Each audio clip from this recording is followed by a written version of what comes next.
Haleluya, haleluya, terima kasih. Segala puji, syukur, dan hormat hanya bagi-Mu Tuhan Yesus. Kami datang pada pagi hari ini dengan segala keberadaan kami Tuhan, dengan segala kerinduan kami Tuhan menyembah Engkau Allah yang hidup. Kami sungguh bersyukur sebagaimana kami ada pada pagi hari ini semua karena kebaikan dan anugerah Tuhan bagi kami. Terima kasih Tuhan buat segala kebaikan-Mu Tuhan. Dengan apa kami balas segala kebaikan? Selain kami datang dengan segala keberadaan kami, dengan segala kekuatan kami, dengan segala akal budi kami datang menyembah Engkau Tuhan. Roh yang hidup, roh yang menyertai kehidupan kami hingga saat ini Tuhan. Terima kasih Bapa yang baik. Haleluya, haleluya. Roh yang hidup penuhiku, mengalir dalamku. Jiwaku tenang bersamamu dalam naunganmu.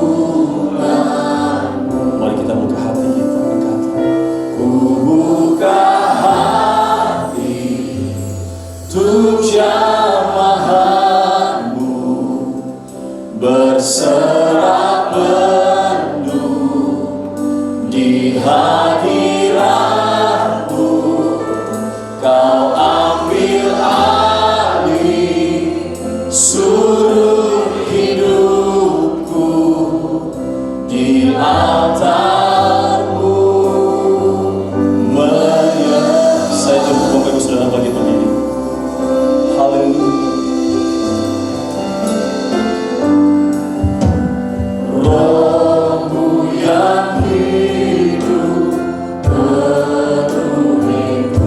Engkaulah damai, Engkaulah damai. Kami hidup oleh anugerah-Mu Tuhan. Ku hidup oleh anugerah-Mu yang menyertai, yang menyertaiku.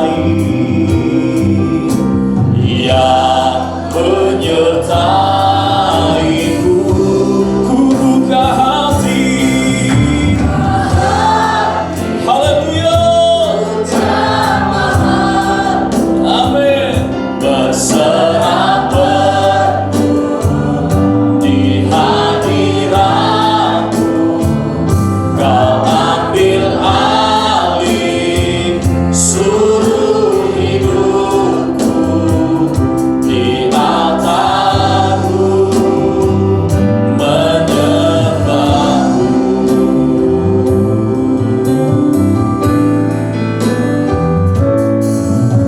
Roh-Mu yang hidup penuhi kami Tuhan, penuhiku, datang urapiku, datang urapi. Kami setiap terima kuasa-Mu. Haleluya. Hidupku bagimu, hidupku bagimu.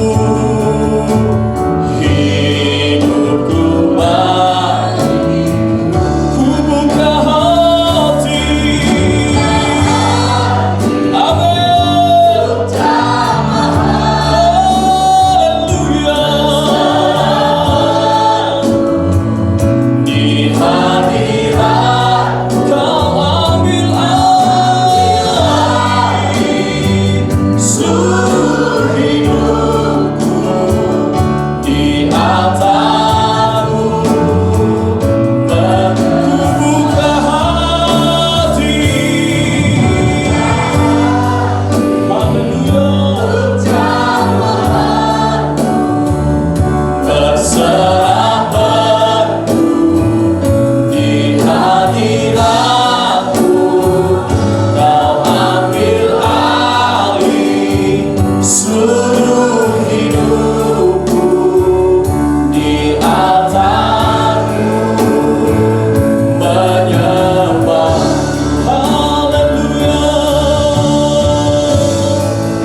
berserah penuh di hadirat-Mu.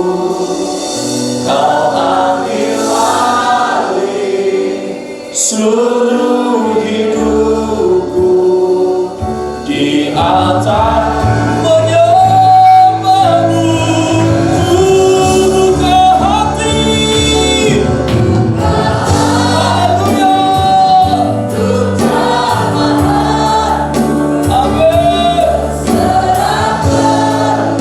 haleluya. Kau ambil alih seluruh hidupku di altar-Mu, di altar-Mu, di altar-Mu, di altar-Mu Tuhan, di altar-Mu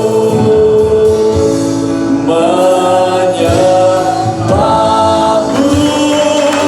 Haleluya, haleluya. Inilah setiap kami yang hadir pada pagi hari ini Tuhan. Di altar-Mu kami mau memuji Engkau Tuhan. Di altar-Mu kami mau menyembah Engkau, sebab Engkau yang layak dipuji. Inilah pujian kami yang terbaik kepada Engkau Tuhan. Inilah tepuk tangan yang terbaik bagi Engkau Raja di atas segala raja. Haleluya. Yang siap memuji Tuhan bersama-sama katakan amin. Apa kabarnya pagi hari ini saudara? Ada semangat pagi hari ini? Ada karena Tuhan yang memberikan kekuatan bagi kita. Amin. Haleluya.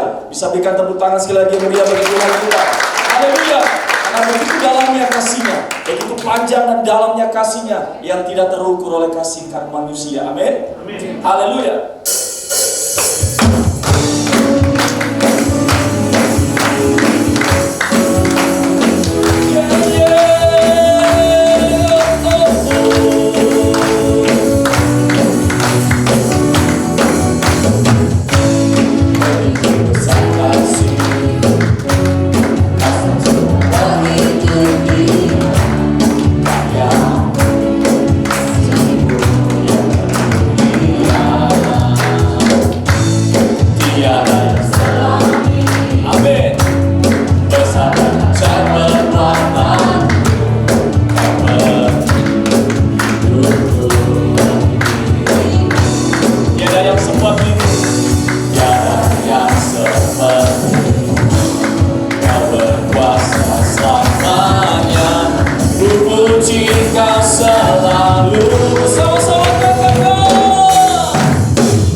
kasih setiamu. Oh, oh, oh, tiada bandingannya, tiada duanya, tiada seperti Kau, Yesus Tuhanku.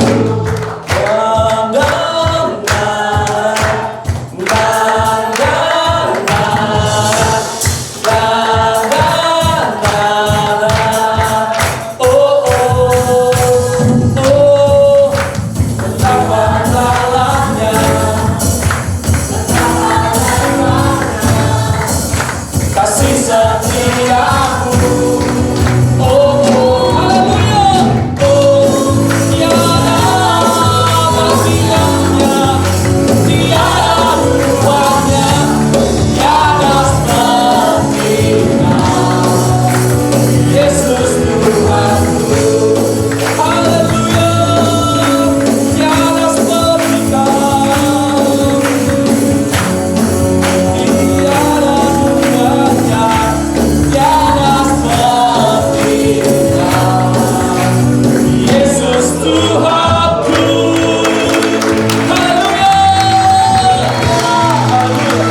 Silakan saudara kasih Tuhan, haleluya. Anugerah-Mu selalu baru dalam hidup kami Tuhan. Tidak ada alasan bagi kami untuk tidak bersyukur buat segala kebaikan-Mu Bapa. Kami datang pada pagi hari ini Tuhan. Kami percaya bahwa mujizat-Mu masih ada dalam hidup kami. Dengan segala keberadaan kami, Engkau lebih mengetahuinya Tuhan pada hari ini. Tapi kami sungguh percaya, bagian kami adalah percaya bahwa Tuhan akan selalu ada bagi kami di setiap kehidupan kami. Terima kasih Tuhan. Tak terbatas kuasa-Mu di dalam hidup kami Bapa. Haleluya.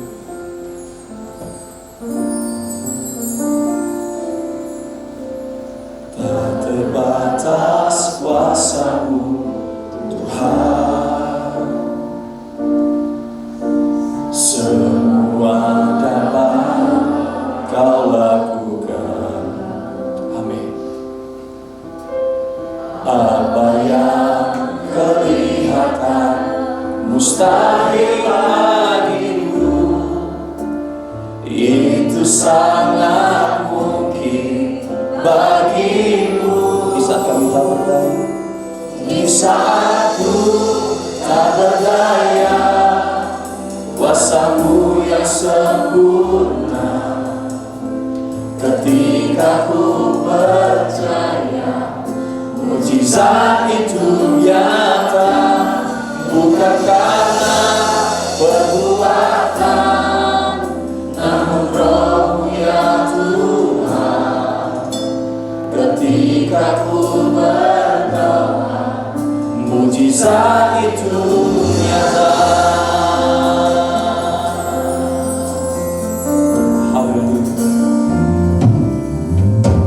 Tak terbatas kuasa-Mu Tuhan. Semua dapat Kau lakukan. Apa yang kelihatan mustahil bagimu, itu sangat mungkin bagimu. Di saat ku tak berdaya, kuasa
bahwa ketika kami berdoa dengan percaya, maka ada mujizat terjadi. Amin. Karena firman-Mu yang menjamin tidak ada yang mustahil bagi orang-orang yang percaya. Biarlah pagi hari ini dan seumur hidup kami Tuhan, Engkau mendapati kami sebagai pribadi-pribadi yang percaya kepadamu, karena kami mengenal Engkau secara pribadi. Amin. Bukan hanya sekedar berusaha untuk percaya kepadamu, karena apa kata orang yang kami dengar, tapi biarlah kami mengalami perjumpaan dengan Engkau secara pribadi. Kami mengenal Engkau lebih dalam lagi, sehingga kami percaya sungguh-sungguh kepadamu. Amin. Dan kami mengalami penggenapan janji firman-Mu. Tuhan, terima kasih buat pagi hari ini dengan tubuh yang sehat dan kuat. Ya, kami Tuhan boleh Yesus. datang berkumpul di tempat ini di dalam nama-Mu. Dan kami percaya Engkau hadir di tengah-tengah kami. Amin. Dan kehadiran-Mu mendatangkan berkat, sukacita, damai, sejahtera, kekuatan, kesembuhan bagi kami Tuhan. Amin. Bahkan kehadiran-Mu menjadi jawaban dan pertolongan bagi kami. Tuhan, terima kasih buat pagi hari ini. Biar setiap pujian penyembahan kami menyenangkan dan menyukakan hati-Mu. Dan tiba saatnya kami mau belajar lagi firman-Mu, supaya kami semakin mengenal Engkau Tuhan.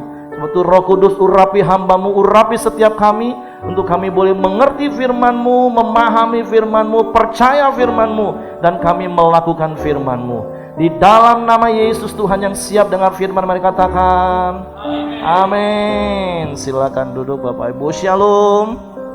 Puji Tuhan, kita bersyukur, berterima kasih kepada Tuhan. Pagi ini kita masih boleh berkumpul, beribadah kepada Tuhan, baik Bapak Ibu yang ada di tempat ini maupun Bapak Ibu yang di rumah.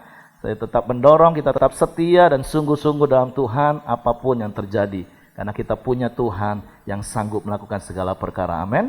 Nah, puji Tuhan, sebelum saya melanjutkan seri ketiga dari khotbah saya, kita akan dengarkan dulu beberapa pengumuman multimedia untuk sepanjang minggu ke depan ini.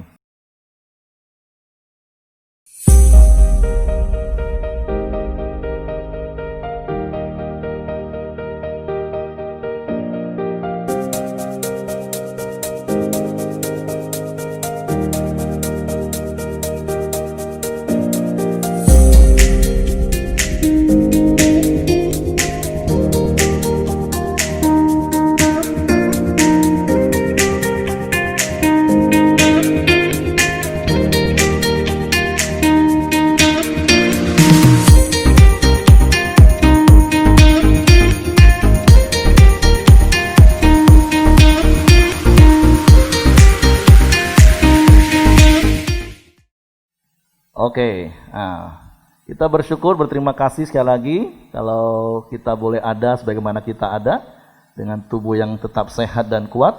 Dan mari kita terus menjaga iman dan imun tubuh kita, amin. Nah, karena hari-hari ini kan sudah mulai musim hujan, cuaca kadang nggak menentu, hujan, panas, jadi ngomong kanan kiri, jaga iman dan jaga imun. Jaga iman dengan terus kita semakin dekat dengan Tuhan. Jaga imun ya tidur yang cukup, makan yang sehat, olahraga. Nah, terus jangan takut. Ngomong kanan kiri, jangan takut. Itu yang paling penting. Karena ketika kita dalam ketakutan, imun kita itu akan drop Bapak Ibu. Jadi jangan pernah takut. Amin. Nah, puji nama Tuhan, kita akan lanjut lagi apa yang sudah kita belajar beberapa minggu ini, yaitu tentang prinsip-prinsip doa yang efektif. Nah, sekali lagi saya harus mengingatkan, bicara tentang doa itu bicara tentang hubungan dan komunikasi. Jadi sepanjang hari seumur hidup kita, kapanpun, dimanapun, kita terhubung dengan Bapa di surga dan kita bisa berkomunikasi. Tidak hanya sebatas ketika kita masuk kamar, lipat tangan dan tutup mata. Bukan hanya sebatas itu. Ya, itu adalah bagian dari praktek doa. Tetapi sekali lagi, bicara tentang doa itu bukan hanya bicara pada waktu kita lipat tangan dan tutup mata. Nah, itu yang saya mau ingatkan sekali lagi. Dan kita sudah belajar prinsip yang pertama, kalau doa kita mau menjadi doa yang efektif, maka kita harus berdoa dengan apa? Sepakat. Baik itu doa pribadi, kita berdoa dengan bersepakat roh, jiwa, dan tubuh kita. Apa yang kita ucapkan dan apa yang kita lakukan itu harus sepakat. Nah, begitu juga dengan doa bersama-sama, suami istri, orang tua, anak, kita harus sepakat. Nah, yang pertama gimana caranya kita sepakat dengan diri sendiri? Renungkan firman Tuhan. Tundukkan pikiran kita pada pikiran Kristus. Kenapa? Karena jiwa kita, pikiran kita, kehendak kita, keinginan kita, itu yang sering kali tidak bisa bersepakat dengan iman kita. Nah, makanya tundukkan pada pikiran Kristus, pada firman Tuhan. Nah, bagaimana caranya supaya suami istri, orang tua, anak, komsel bisa sepakat? Ngobrol dengan rendah hati, terus menganggap kepentingan yang lain itu lebih penting. Sampai ada kata sepakat. Nah, prinsip yang kedua adalah kita berdoa dengan percaya.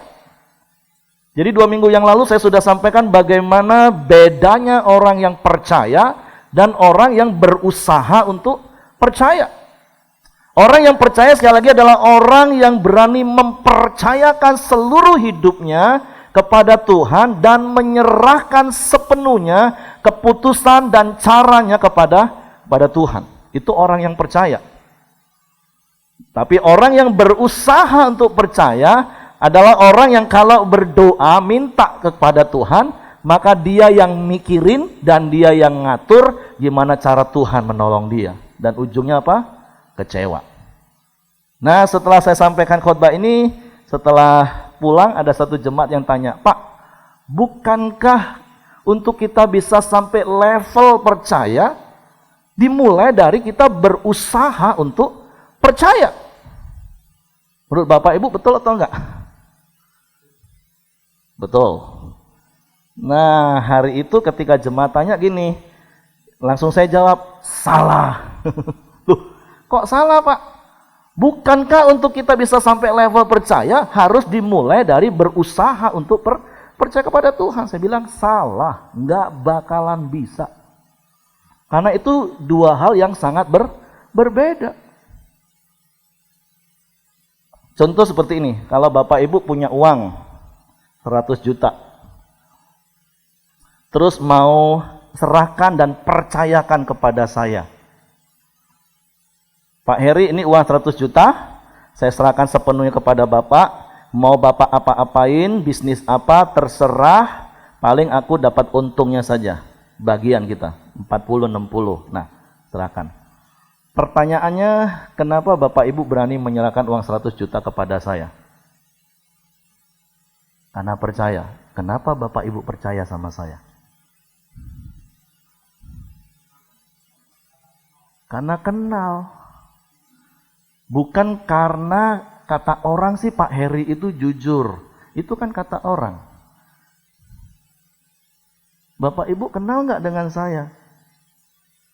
Kalau Bapak Ibu nggak kenal dengan saya, hanya berdasarkan apa kata orang, terus Bapak Ibu, sudahlah, dengar sih kata orang Pak Heri itu jujur, ya sudahlah. Satu saat bisa kecewa nggak kalau seandainya satu saat uang itu ternyata, namanya bisnis kan Bapak Ibu, bisnis bisa rugi nggak? Bisa. Bisa kecewa nggak seperti itu? Bisa kecewa. Tapi kalau Bapak Ibu adalah orang yang percaya sama saya karena kenal saya, terus bisnisnya bangkrut, Bapak Ibu ngomong apa? Ya udah Pak, memang situasi seperti ini ya. Saya percaya Bapak sudah berusaha sungguh-sungguh kelola uang dengan bijak. Saya tahu, saya percaya karena saya sangat mengenal Bapak. Nah, makanya saya katakan, untuk kita level sampai percaya kepada Tuhan, itu bukan dimulai dari berusaha percaya kepada Tuhan. Karena sekali lagi itu dua hal yang berbeda. Karena dasarnya, basicnya itu berbeda. Kita percaya kepada Tuhan, itu basicnya cuma satu. Karena kita mengenal Tuhan secara pribadi. Dan bicara bagaimana caranya kita bisa mengenal Tuhan secara pribadi, itu nggak ada cara lain. Kita harus suka renungkan firman Tuhan. Kita suka merenungkan firman siang dan malam sampai kita faham dan sampai kita benar-benar mengenal firman itu. Nah, hari-hari ini kan kita udah masuk bulan Desember. Ada ayat-ayat yang sering disampaikan di bulan Desember. Yohanes 1 ayat 1 dan Yohanes 1 ayat 14. Yohanes 1 ayat 1 katakan, pada mula adalah firman, dan firman itu bersama-sama dengan Allah, dan firman itu adalah Allah. Ayat yang ke-14 dan katakan firman itu telah menjadi manusia di dalam pribadi Yesus. Nah artinya kalau kita mau mengenal Tuhan secara pribadi, yang gak ada cara lain, kita harus suka dengar firman, suka baca firman, renungkan firman Tuhan siang dan malam, sampai faham firman Tuhan itu pribadi Allah sendiri, sehingga kita percaya kepada Tuhan, dan kita akan menikmati janji-janji Tuhan digenapi. Amin. Karena sekali lagi jaminan firman Tuhan tadi katakan apa? Tidak ada yang mustahil bagi orang yang percaya, bukan yang berusaha percaya. Nah, itu dasar orang yang percaya. Tapi apa dasar orang berusaha percaya kepada Tuhan? Nah, sekali lagi saya berharap ini diterima dengan benar. Saya tidak anti dengan yang namanya kesaksian. Saya suka dengar kesaksian. Tapi pertanyaannya gini, kalau Bapak Ibu ditanya nih ya, lebih suka mana? Dengar khotbah pengajaran atau dengar kesaksian? Coba tanya kanan kiri. Coba tanya kanan kiri. Kamu lebih suka dengar khotbah atau suka dengar kesaksian? Berapa banyak yang suka dengar kesaksian? Oke. Yang nggak angkat tangan suka dengar khotbah? Yang dengar khotbah, yang suka dengar khotbah berapa banyak? 1. Jadi yang lain ngapain ya? Khotbah juga nggak suka. Kesaksian juga nggak suka, ngomong kanan kiri, kelewatan kamu nih. Nggak, tapi survei beberapa kali saya tanya, nggak usah malu Bapak Ibu, ini kan saya hanya mau menyampaikan sebuah realita. Ada begitu banyak orang Kristen lebih suka dengar apa? Kesaksian heboh, wow, seakan-akan imannya jadi kuat. Itu Kristen Petromak. Dipompa, terang imannya. Begitu sudah lama nggak dengar lagi kesaksian, ngadepin realita hidup, mulai melempem lagi, katanya Tuhan tuh hebat. Aku dengar kesaksian si A, minta A dikasih A, minta B dikasih B, minta C dikasih C. Ini aku sudah doa, nggak dapat tuh. Nah, makanya beda Bapak Ibu. Saya mau beri beberapa perbedaan ya. Orang yang percaya dan orang yang berusaha percaya. Nah, ini perhatikan baik-baik Bapak Ibu. Orang yang percaya itu karena apa? Karena mengenal secara pribadi. Ya lewat 4M lah, atau dengar khotbah seperti ini. Jadi sekali lagi, saya tidak anti dengan kesaksian. Yang bersaksi nggak salah. Dia betul ceritanya. Dia minta A dapat A. Dia minta B dapat B, dia minta C dapat C. Iya, dia kesaksiannya nggak salah, itu betul, menyatakan bahwa Tuhan hebat. Makanya saya katakan apapun kesaksian orang saya nggak heboh Bapak Ibu. Bagi saya cuma satu, itu meneguhkan percaya saya kepada Tuhan, bahwa Tuhan yang saya sembah, Tuhan yang saya percaya, itu Tuhan yang bisa melakukan segala perkara. Tapi itu kan nggak lengkap Bapak Ibu, kalau saya hanya berdiri di atas sebuah kesaksian. Nah makanya orang yang percaya itu karena mengenal secara pribadi, dan itu prosesnya panjang. Sampai Bapak Ibu berani, saya katakan memberikan uang 100 juta itu mungkin panjang. Buktinya sampai hari ini belum ada yang berani kasih uang 100 juta. Jangan-jangan belum mengenal saya. Enggak, ini contoh nih Bapak Ibu, just kidding aja ya.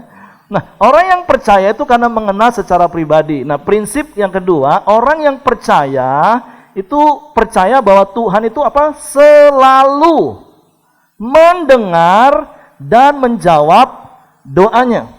Orang yang percaya itu dia selalu percaya bahwa Tuhan itu pasti selalu mendengar dan menjawab doanya. Tapi ingat, jawaban Tuhan ada apa?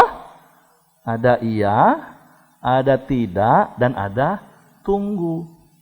Nah makanya orang yang percaya itu orang yang mengenal bahwa dia punya Tuhan yang sanggup lakukan segala perkara. Tapi dia juga mengenal bahwa Bapaknya itu tahu yang terbaik untuk dia. Makanya berkaitan hal itu pada prinsip yang ketiga, orang yang percaya itu harus berdoa dengan tekun. Nah makanya orang yang percaya akan apa? Tekun berdoa.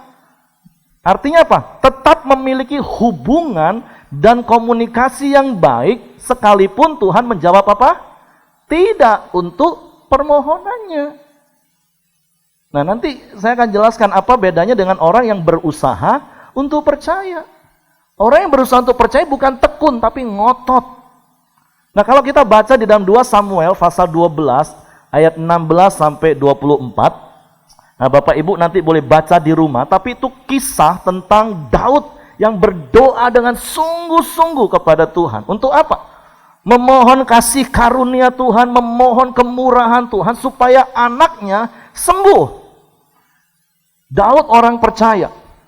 Daud percaya sungguh-sungguh kepada Tuhan, bahwa dia percaya Tuhan itu sanggup melakukan segala perkara. Makanya dia berdoa, dia berpuasa, dia sungguh-sungguh, dia khusyuk, dia nggak mau diganggu oleh siapapun. Sampai semua pegawainya nggak ada yang berani ganggu dia, Bapak Ibu.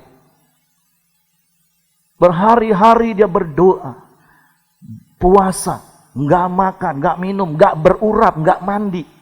Karena dia percaya, dia bertekun di dalam doa kepada Tuhan. Sampai akhirnya satu hari Daud mulai melihat pegawainya mulai bisik-bisik dan kasak kusuk. Dan kemudian Daud lihat, oh berarti anak itu sudah mati. Artinya Tuhan sudah jawab doanya nggak Bapak Ibu? Halo? Sudah jawab belum? Sudah. Jawaban Tuhan apa? Tidak. Apa yang dilakukan oleh Daud? Karena pegawai-pegawainya ngomong, jangan dikasih tahu. Jangan dikasih tahu. Selama anak itu masih sakit dan hidup saja dia sudah seperti itu. Menyiksa diri. Bagaimana mungkin kita kasih tahu bahwa anak itu mati? Bisa-bisa ngamuk dia nanti. Tapi ketika Daud melihat pegawai-pegawainya kasak kusuk, bisik-bisik, Daud tahu, oh Tuhan sudah jawab doaku. Dan jawaban Tuhan adalah tidak. Apa yang dilakukan Daud, Bapak Ibu? Dia bangkit dari lantai, dia mandi dan berurap, dan dia minta dihidangkan apa? Makanan. Itu orang yang percaya. Dia bertekun di dalam doa. Setelah itu dia tetap tekun nggak? Tetap. Sekali lagi doa itu bicara tentang hubungan dan komunikasi.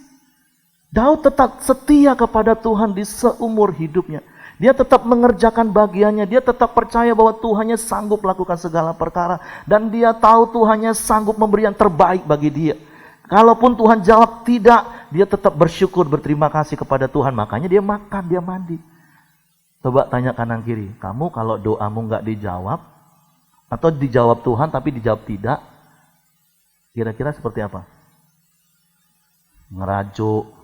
Aku sudah melayani, aku sudah memberi persepuluhan, aku sudah memberi persembahan, aku sudah besuk. Masa aku doa tidak dikasih-kasih?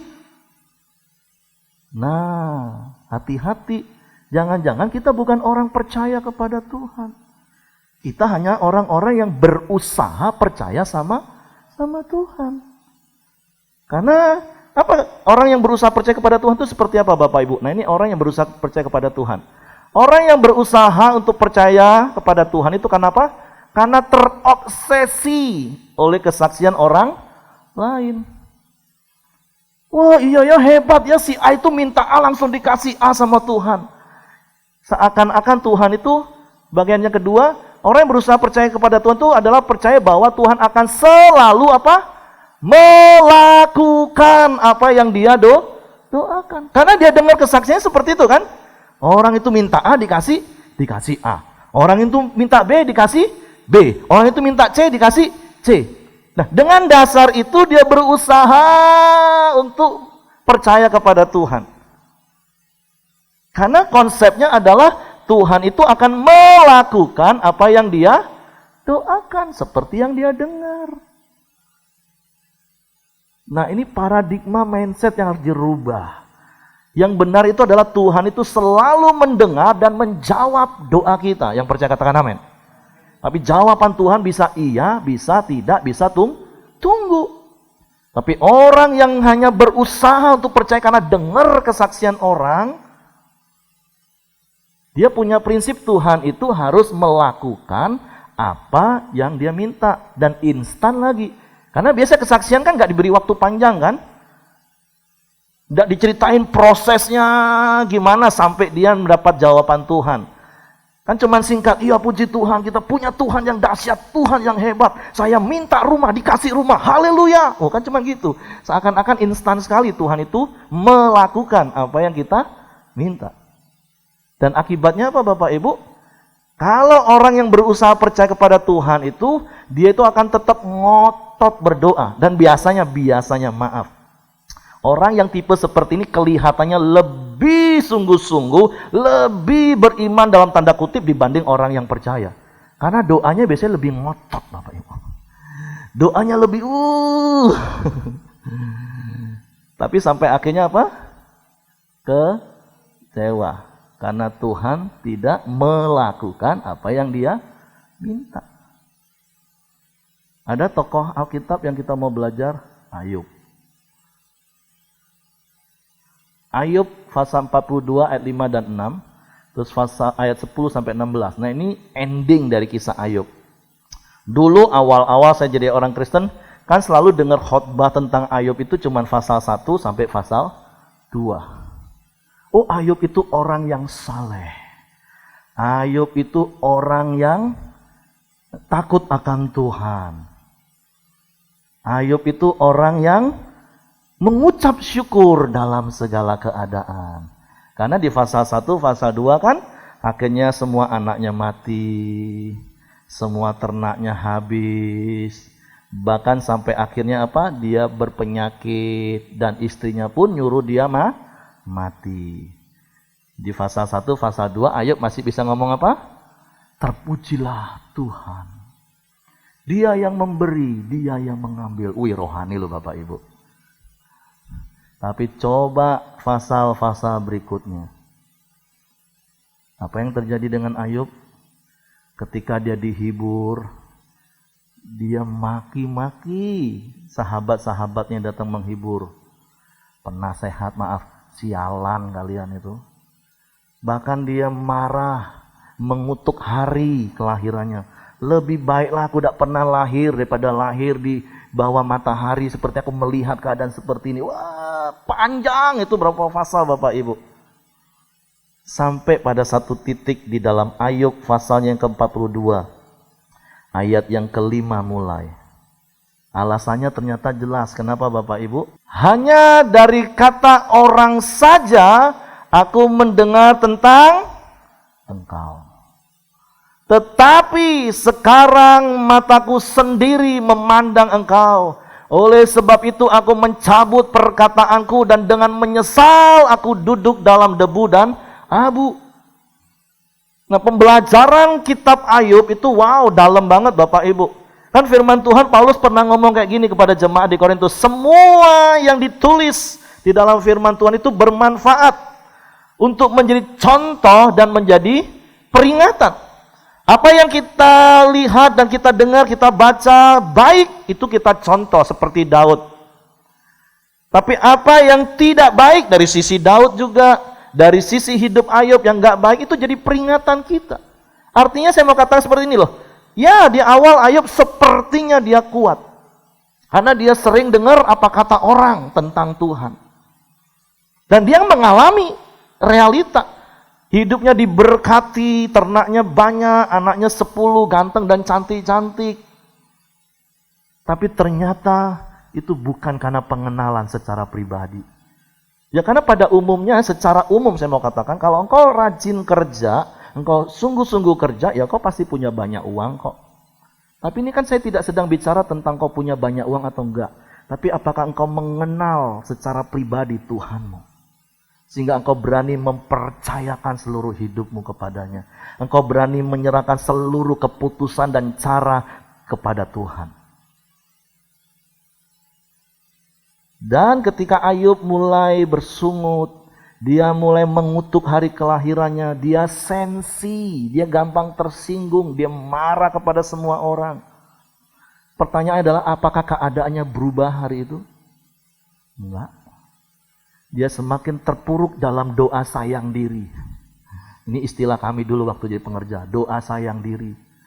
Kalau udah kena tegur, kena singgung, doa nangis. Kayak sungguh-sungguh, padahal itu doa sayang diri istilah kami.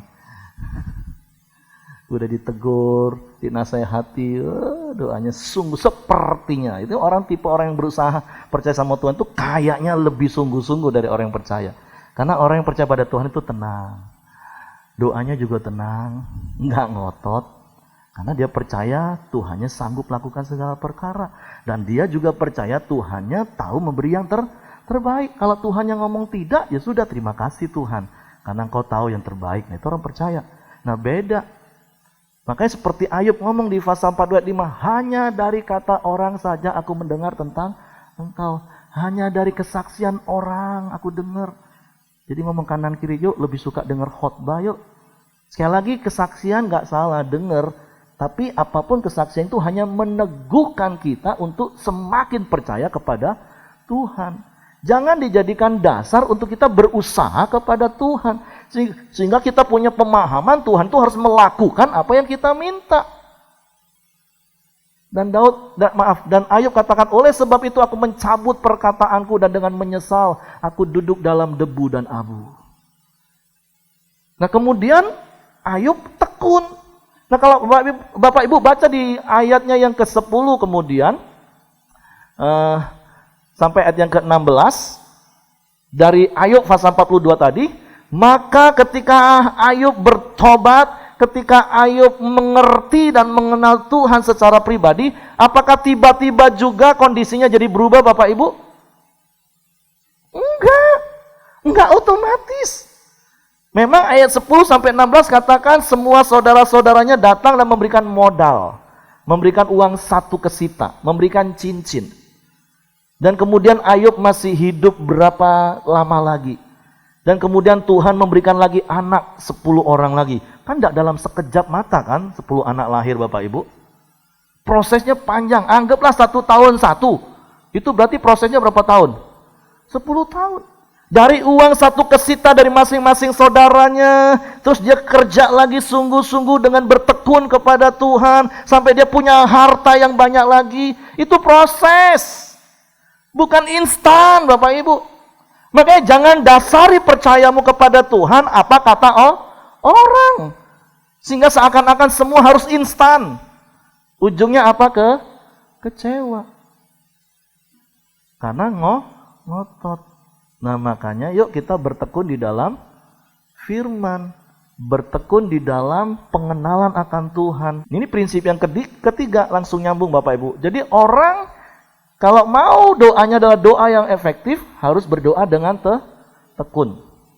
Artinya kalaupun Tuhan jawab, dan sekali lagi Tuhan itu selalu jawab, dan jawaban Tuhan tunggu atau nanti, hubungan dan komunikasinya dengan Tuhan tetap baik. Nggak ngancam-ngancam Tuhan. Kalau Tuhan nggak jawab, bakalan aku mundur, nggak melayani. Mau tengok aku, ya tengoklah. Tuhan tetap Tuhan. Hidupmu ini tambah susah Bapak Ibu. Kita belajar seperti Sadrak, Mesak, Abednego. Kami percaya Tuhan yang kami sembah sanggup menolong kami. Tapi kalaupun nggak sanggup, kalaupun kami nggak ditolong, kami tetap percaya. Karena kami mengenal. Kan seperti yang saya katakan 2 minggu yang lalu. Bukan waktu diikat dan dekat dapur api dan ternyata tetap harus masuk dengan mau ais. Ternyata Tuhan ini tidak yes nih.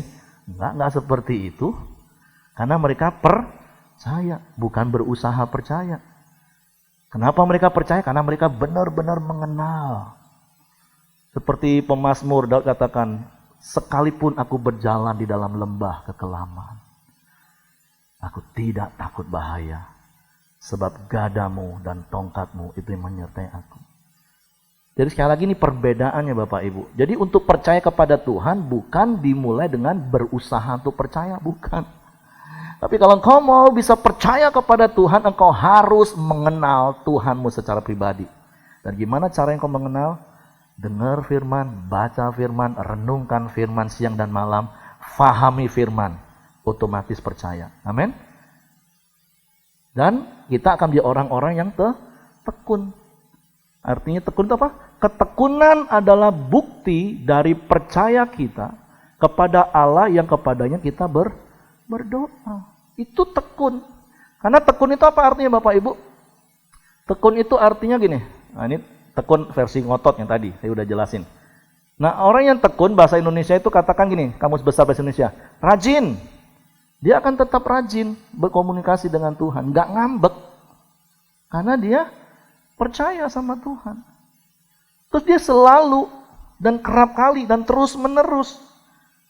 Tapi orang yang berusaha percaya kepada Tuhan, dia ngotot sampai satu titik dia pikir Tuhan nggak bakalan melakukan apa yang dia minta, ya sudah, dia stop, nggak akan berdoa lagi, berhenti dia. Dia marah dan kecewa, mundur dari pelayanan, mundur pergi tidak ke gereja. Aduh, coba lihat kanan kiri. Aku melihat wajahmu nggak seperti itu loh. Aku melihat wajahmu adalah wajah orang yang percaya dan tekun kepada Tuhan. Amin. Jadi 3 prinsip ini Bapak Ibu, kalau mau doamu menjadi doa yang efektif, engkau harus berdoa dengan sepakat, engkau harus berdoa dengan percaya, engkau harus berdoa dengan tekun. Kalau Bapak Ibu baca di dalam Lukas pasal 18 ayat 1 sampai 8, itu kisah janda. Ayat yang pertama katakan, Yesus menceritakan hal itu dengan tujuan supaya kita ini harus selalu tekun berdoa. Sudah harus selalu tekun berdoa dengan sungguh-sungguh, penekanan. Tapi sekali lagi ingat ya, orang yang percaya itu akan tekun berdoa. Sekalipun Tuhan sudah jawab doanya dengan kata tidak atau tunggu, dia tetap tekun. Artinya hubungannya tetap baik. Maka di dalam 1 Tesalonika 5 ayat 17 katakan tetaplah berdoa. Jadi ingat ya, doa itu bukan hanya sebatas lipat tangan tutup mata, tapi doa itu bicara tentang hubungan dan komunikasi. Dan ayat terakhir, janganlah hendaknya kamu khawatir tentang apapun juga, tetapi nyatakanlah dalam segala hal keinginanmu kepada Allah dalam doa dan permohonan dengan ucapan syukur. Jadi ciri-ciri orang yang tekun itu, dia nggak akan pernah khawatir waktu dia berdoa. Kenapa? Karena dia percaya Tuhannya sanggup. Yang kedua, dia tetap mengucap syukur dalam segala keadaan, walaupun Tuhannya jawab tidak. Itu orang yang tekun. Jelas, karena alasannya apa? Karena dia percaya Bapaknya sanggup melakukan mujizat dan tahu memberi yang terbaik. Dia mengenal secara lengkap. Bapak Ibu, kalau engkau sedang berdoa dan bergumul hari ini, kalau Tuhan jawab tidak, percayalah Bapamu sedang mempersiapkan jauh lebih besar sesuatu untuk engkau. Amin. Jangan kecewa, jangan marah. Jadilah orang yang percaya dan engkau tekun berdoa. Mari kita bangkit berdiri, kita mau berdoa. Bapak kami bersyukur dan terima kasih Tuhan firman-Mu yang luar biasa hari ini yang kami dengar ya Bapak. Itu teladan Engkau berikan pada kami Tuhan. Engkau berdoa untuk murid-murid-Mu ya Bapak. Engkau berdoa untuk ya Tuhan orang-orang yang diberitakan oleh murid-murid Yesus. Dan sampai hari ini kami boleh percaya Yesus. Kami bisa diubahkan hidup kami. Nasib kami boleh berubah. Ada orang yang berdoa buat kami. Ada orang yang menginjil kepada kami. Ada orang yang diutus untuk memberitakan Injil kepada kami. Biar Tuhan hari ini kami mau Tuhan melakukan seperti apa ya Tuhan Yesus lakukan, apa yang murid Yesus lakukan, apa yang orang lain hamba-hamba Tuhan lakukan bagi kami, mendoakan kami. Dan hari ini kami mau berdoa Tuhan buat papa mama kami, buat mertua kami, adik kakak kami, ipar kami Tuhan, saudara kami, ponakan-ponakan, orang yang berhubungan darah dengan kami, bahkan teman-teman kami Tuhan, saudara-saudara kami, dimanapun mereka berada, Tuhan lawan dan jamah mereka. Beri belas kasihan Tuhan pada mereka, lembutkan hati mereka Tuhan. Kami percaya mereka hatinya dibukakan untuk terima Yesus. Walaupun kami ditolak, kami tidak putus asa. Kami akan ketok terus Tuhan. Kami akan ketok Tuhan pintu kerajaan Allah. Maka terbukalah pintu-pintu yang tertutup berabad-abad lamanya. Kami percaya maka terbukalah gerbang pintu dan Raja kemuliaan Yesus Kristus akan masuk ke dalam keluarga kami Tuhan. Mereka boleh terima Yesus dan percaya Yesus dan diselamatkan. Bapa, pada sore hari ini kami mau berdoa Tuhan buat teman-teman kami yang tidak sempat hadir, mereka yang lemah tubuh, mereka yang sakit, Tuhan sembuhkan. Buat Edi Sirahan Tuhan, Engkau pulihkan dan sembuhkan kelemahan tubuhnya. Kami mau berdoa Tuhan untuk Norma dan Reza yang ke Medan, orang tua yang sakit Tuhan, Tuhan sembuhkan dan pulihkan. Buat Felix anaknya Tuhan Ralin, Tuhan sembuhkan dan pulihkan. Buat yang Tuhan anaknya Tuhan Mimi yang sakit, Tuhan sembuhkan dan pulihkan. Kami percaya Tuhan, tidak ada satupun yang membahayakan tubuh mereka ya Bapa. Buat kami di sini Tuhan, boleh sehat karena anugerah-Mu Tuhan. Buat pelindungan-Mu, buat pemeliharaanmu, buat penjagaanmu. Tuhan berkati Tuhan jemaat-Mu Tuhan di tempat ini. Tuhan sertai kami semua ya Bapa. Seperti janji firman Tuhan, sekali-kali aku tidak meninggalkan Engkau, aku menyertai Engkau hingga akhir zaman. Kami percaya Tuhan, kami akan menerima berkat-Mu. Kita angkat tangan Bapak Ibu yang dikasih Tuhan. Biarlah Roh Kudus Engkau yang memimpin kami Tuhan. Engkau menyertai kami dimanapun kami berada Tuhan. Engkau memberkati pekerjaan usaha pelayanan kami semua ya Bapa. Dan kami percaya Tuhan, anak cucu orang benar diberkati oleh Tuhan. Kami percaya Tuhan, hari ini firman Tuhan yang kami dengar dan kami lakukan ya Bapa, seperti apa yang firman-Mu katakan, terjadilah dalam kehidupan kami ya Bapa. Diberkatilah saat Kau masuk, diberkatilah saat Kau pulang, dimanapun Tuhan menempati Engkau. Jadikanlah semua orang murid Kristus dan beritakanlah Injil Kerajaan Allah, Injil keselamatan. Maka kami percaya terjadilah kemuliaan Tuhan melalui kehidupan kita dan dipermuliakan nama Tuhan, dan Tuhan mempermuliakan orang yang mempermuliakan namanya. Kami percaya Tuhan, berkat yang kami terima daripada Engkau, dari Bapa, Anak dan Roh Kudus, di dalam nama Tuhan Yesus yang percaya bersama kita. Amin. Tuhan berkati kita semua.